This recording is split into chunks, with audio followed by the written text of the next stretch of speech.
Bienvenidas a todos y a todas a este ciclo de conferencias denominado Hacia una nueva cultura constitucional, organizado por la Universidad de la República.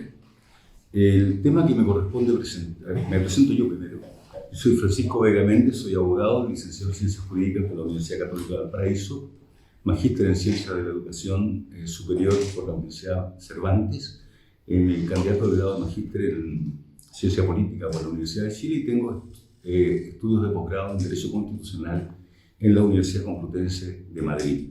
El tema que me corresponde desarrollar es el sistema electoral con la correspondiente participación política en el proyecto de nueva Constitución en Chile. Este tema es un tema amplio, que hay que acotarlo en distintos aspectos. Hay que comenzar diciendo que, curiosamente, el proceso de elección es un proceso propio en los orígenes de la antigüedad clásica de los regímenes aristocráticos, no de la democracia, donde lo que correspondía era el sorteo, ya que todos los ciudadanos eran iguales. Tiene un origen aristocrático los procesos electorales y eso se incorpora en el constitucionalismo y en las democracias representativas modernas a fines del siglo XVIII y se asocia entonces hoy día los procesos electorales con la democracia, pero es bueno recordar que en sus orígenes es un procedimiento aristocrático. El sistema electoral, dicho en términos sencillos, es una institución que tiene como objetivo lograr la conversión de votos en escaños parlamentarios o bien de votos en una decisión política tratándose de procesos plebiscitarios. En general, podemos definirlo así. En cuanto a los requisitos o a la importancia de las elecciones, de los procesos electorales y plebiscitarios de los regímenes democráticos actuales, esta es enorme y hay ciertos requisitos que debe cumplir un proceso electoral para que se pueda calificar como democrático. Hay ciertos estándares mínimos. Entre ellos, desde luego, está la existencia del reconocimiento de un sufragio con ciertas características ineludibles. Desde luego, en primer lugar, el sufragio debe ser universal, es decir, abarcar a todas las personas adultas, mayores de edad, sin diferencia de género y en general sin ningún tipo de discriminación. Actualmente no solo se ha incorporado a las mujeres, ¿cierto?, desde el siglo pasado, sino también a los analfabetos y a las personas que tienen problemas, por ejemplo, las personas ciegas, que en Chile se incorporan desde 1970. En cuanto a una segunda característica, el sufragio debe ser además secreto, con el objetivo de proteger la libertad del votante. Debe ser voluntario, pero en el plebiscito del 4 de septiembre está contemplado en forma obligatoria. El que sea voluntario o obligatorio depende de cómo se conciba el sufragio. Si concebimos que el sufragio es un deber, la lógica impone que sea obligatorio, si consideramos que es un deber ciudadano. En cambio, si lo consideramos en su naturaleza jurídica como un derecho público subjetivo, entonces es una facultad y debiera ser voluntario. De eso depende que se califique de voluntario o bien de obligatorio. También el sufragio en Chile es personal, en rigor es personalísimo, es decir, excluye la figura de la representación. Es directo o de primer grado, que es la fórmula que corresponde a un régimen democrático, y no el indirecto de segundo grado como el de las elecciones presidenciales en Estados Unidos, que distorsiona la representación popular. En cuanto a... es el primer requisito, ¿cierto?, que debe cumplir un proceso electoral, el reconocimiento del sufragio para tener estándares democráticos mínimos. Pero no es el único. Además, es necesario que exista convocatorias electorales para las principales autoridades del país en forma periódica y en forma regular. Eso es una de las características que se asocian hoy día a las repúblicas actuales. En tercer lugar, es necesario que esté reconocido en el ordenamiento constitucional la libertad de asociación para presentar candidatos de partidos políticos o independientes. En cuarto lugar, también es necesario que se reconozca, que esté reconocido en un ordenamiento jurídico la igualdad de oportunidades en los medios de comunicación social, para el acceso a los medios de comunicación social en cuanto a poder informar acerca de las opciones que se ofrecen en un plebiscito, por ejemplo, o a los programas que presentan los distintos candidatos en el caso del proceso electoral. En este punto me parece que en Chile tenemos un déficit marcado que ha sido muy notorio en las últimas décadas, donde se ha regulado muy bien en Chile las limitaciones, ¿cierto?, al Estado, para que el Estado no pueda intervenir, ¿cierto?, monopolizando y favoreciendo a algunos candidatos en desmedro de otros.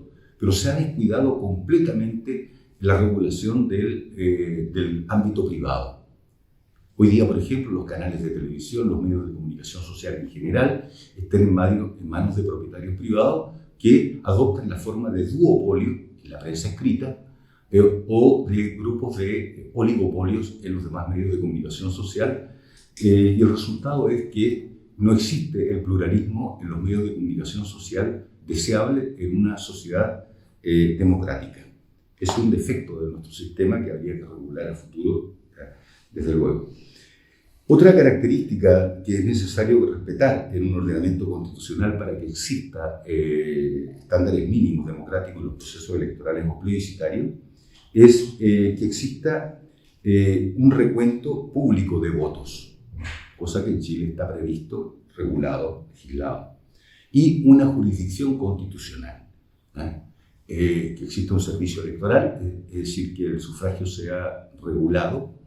El servicio electoral se ocupa, ¿cierto?, de llevar la inscripción de quienes son ciudadanos y ciudadanas, y la jurisdicción electoral se ocupa de, particularmente el Tribunal Calificador de Elecciones, de velar por la transparencia de los procesos electorales y plebiscitarios, recibir las reclamaciones que se den lugar durante estos procesos, resolverlas, en el caso del Tribunal Calificador de Elecciones en única instancia, y además de proclamar a los candidatos electos en caso de procesos electorales o a la opción ganadora en el caso de los procesos plebiscitarios.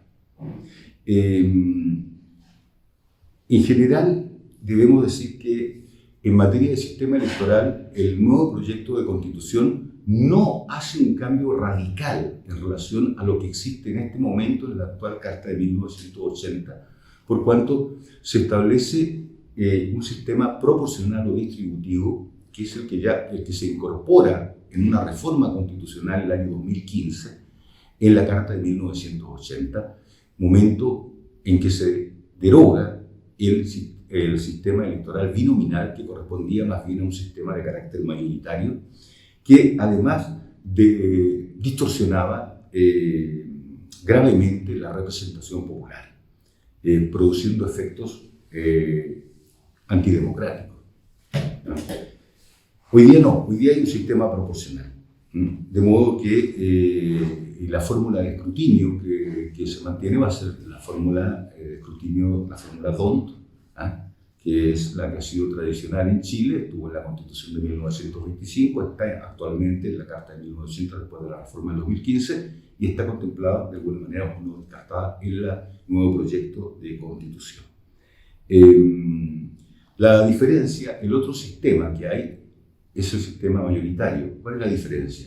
Que en el sistema mayoritario, la preocupación de fondo que existe ahí, en que este sistema mayoritario da por ganador al que obtiene mayor cantidad de votos y tiende a favorecer a los partidos o a los candidatos con mayor cantidad de votos, asociándole mayor porcentaje de distribución de escaños parlamentarios en relación a los votos que obtuvieron, y el objetivo final es la gobernabilidad, es decir, permitir que los partidos, los candidatos ganadores, lo lleven adelante su programa de gobierno sin mayores problemas, facilitarle y disminuir, por el contrario, la representación de los partidos que perdieron la elección, de la oposición política. La desventaja que presenta, desde luego, este sistema mayoritario que existe en Estados Unidos y en Inglaterra, básicamente, es que altera la representación proporcional. O sea, si definimos el sistema electoral como una institución que convierte votos en escaños, en el sistema mayoritario la proporción de votos y de escaños no es coherente. Está muy recargada en favor del partido mayoritario, el porcentaje de escaños en relación a los votos obtenidos.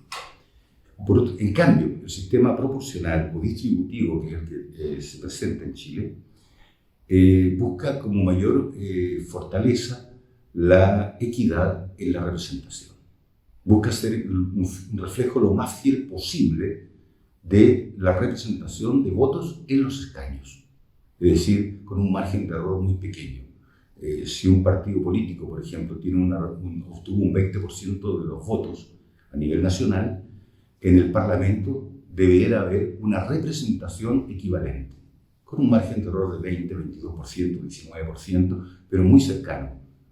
Se busca una representación fiel y esa es la ventaja, es decir, permite un mayor respeto al pluralismo político y que todas las opciones políticas de la sociedad estén representadas en el Parlamento.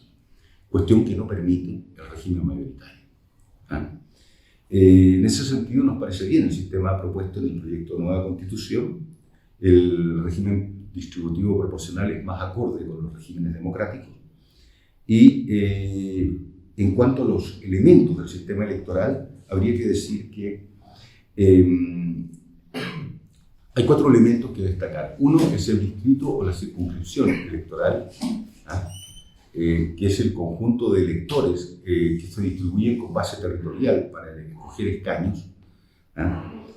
Otro es la magnitud del distrito, que es importante también en cuanto cada distrito elige un representante, 2 a 6 representantes, o 7 o más. El distrito será pequeño, mediano o mayor. Los distritos pequeños favorecen mayormente la proporcionalidad de la representación, en cambio cuando son muy amplios tienden a acercarse al régimen mayoritario, aunque el sistema electoral sea proporcional. Por otra parte, un tercer elemento del sistema electoral está constituido por la concentración o eficacia, lo que significa que el sistema electoral sea capaz de lograr una agregación de intereses en los representantes elegidos por el pueblo. Hay 2 elementos que agregar. Un cuarto elemento sería la participación política, es decir, la medida en que el sistema electoral tiene una mayor convocatoria y participación ciudadana, es un factor que favorece la funcionalidad de ese sistema en un régimen democrático. Y por último, la legitimidad, sencillez y transparencia del sistema electoral. En ese sentido, Virdó, por ejemplo, un tratadista que estudió esta materia, ha señalado que cualquier complejidad en un sistema electoral es un vicio. Es un vicio porque le quita transparencia, claridad, sencillez, lo vuelve complejo y permite la aparición de artimañas o de otras formas distorsionadoras de la representación popular. Finalmente, quisiera destacar que hay un elemento, dos cosas. Una, en cuanto a la participación política, muy vinculada, por supuesto, a los procesos electorales y plebiscitarios. El nuevo proyecto de Constitución creo que aquí tiene uno de los elementos más innovadores y de mayor aporte, que es el incorporar mecanismos de democracia directa o semidirecta. En toda la historia constitucional de Chile nunca han existido estos mecanismos a nivel nacional. A pesar de que se utilizan en Europa y en América desde hace mucho tiempo. Algunos de estos mecanismos que permiten que la población, el pueblo, la ciudadanía, tenga derecho a voz y a voto, están incorporados en el nuevo proyecto de constitución. Así ocurre con el referéndum, sea a nivel nacional, regional o local, para la reforma constitucional, ¿cierto?, que debe ser también aprobada por la ciudadanía, y ocurre también con una institución que es la derogación popular de ley o el veto popular de ley, es decir, que una ley aprobada por el Poder Legislativo puede reunirse firmas y convocarse un plebiscito que la derogue, que la revoque. Eso es una institución que surge a partir del artículo 75 de la actual Constitución italiana de 1948, que con los requisitos necesarios, los resguardos necesarios, exigencia de un cierto número de firmas, un porcentaje del electorado, se puede promover un plebiscito derogatorio de un proyecto de ley que el pueblo considera que se aparta del interés general de la sociedad. Me parece una incorporación muy valiosa en este nuevo texto que se propone plebiscitar el 4 de septiembre. No es necesario que agregue que nunca ha existido algo parecido en ninguna de las constituciones que ha habido en Chile. Y por último, hay un elemento que yo echo de menos, sin embargo, que me hubiera gustado que estuviera incorporado en el proyecto de nueva constitución como forma de participación política, pero que espero que por vía de reforma en futuro se incorpore. Y me refiero a la revocación anticipada de un mandato representativo cuando éste se aparta del interés general de la sociedad. O sea, del mismo modo que se puede revocar un proyecto de ley que no apunta a los intereses generales de la sociedad, lo mismo un candidato que resulta elegido como diputado, como presidente, como alcalde, como concejal, como consejero regional, en cualquier cargo electivo representativo y que se aparte del interés general notoriamente, debe existir la posibilidad de que el pueblo reúna firmas y convoque un plebiscito revocatorio con los resguardos necesarios. Esta es una institución que surgió no en Corea del Norte ni en Venezuela, ¿no? Es una institución que surgió en Estados Unidos hace 100 años, más de 100 años. Allá se conoce como recall y existen en algunos estados, no a nivel federal, pero sí a nivel estadual, en numerosos estados de Estados Unidos. California se ha destacado particularmente en cuanto ha depuesto a 2 presidentes de la República, que allá se llaman gobernadores, pero el año 1922 se destituyó por revocación popular, antes de que terminara el mandato, al gobernador de la época, y el año 2003 se destituyó a otro que dio lugar, salió en las noticias, porque gracias a eso resultó en una nueva elección elegido el actor Arnold Schwarzenegger, ¿no? Pero lo que quiero destacar es que allí existe a nivel de presidente de la República, de parlamentarios, de alcaldes, de todas las autoridades elegidas. El pueblo respecto de todas tiene la posibilidad de destituirlos si se apartan del interés general. Por supuesto, con los resguardos necesarios para que esta institución no se transforme en una cuestión demagógica. Existe en Colombia hoy día, existe en Venezuela, existe en Argentina, existe en Panamá, existe en países europeos como Rumania, etc. Es decir, una institución que ha funcionado y contra lo que la gente pudiera pensar, que vamos a estar destituyendo autoridades toda la semana, no es así, es muy breve, ¿no? Son muy pocas las autoridades que han sido destituidas por esta vía, pero es importante que exista porque es como una advertencia a las autoridades electas de que no pierdan de vista que ellos están al servicio de la comunidad y no al revés. Pero en todo caso, si ponemos en la balanza los mecanismos de participación política del nuevo proyecto de constitución con todos los que han existido en la historia constitucional de Chile, y desde luego la Constitución de 1980 no tiene gracia porque ahí no hay ninguno, es muy superior el estándar que establece la Carta que se propone el 4 de septiembre. Ahora, ese era el tema en cuanto a la participación política. En general, si uno observa la historia constitucional, las 10 constituciones que ha habido en Chile, y la compara con este nuevo texto constitucional, podríamos concluir que en esta materia Este es el proyecto de constitución que tiene mayores niveles o estándares, que más se asemeja a lo deseable en los estándares internacionales democráticos, en toda la historia constitucional de Chile. Es muy claro en ese sentido y en esta materia. Muchas gracias.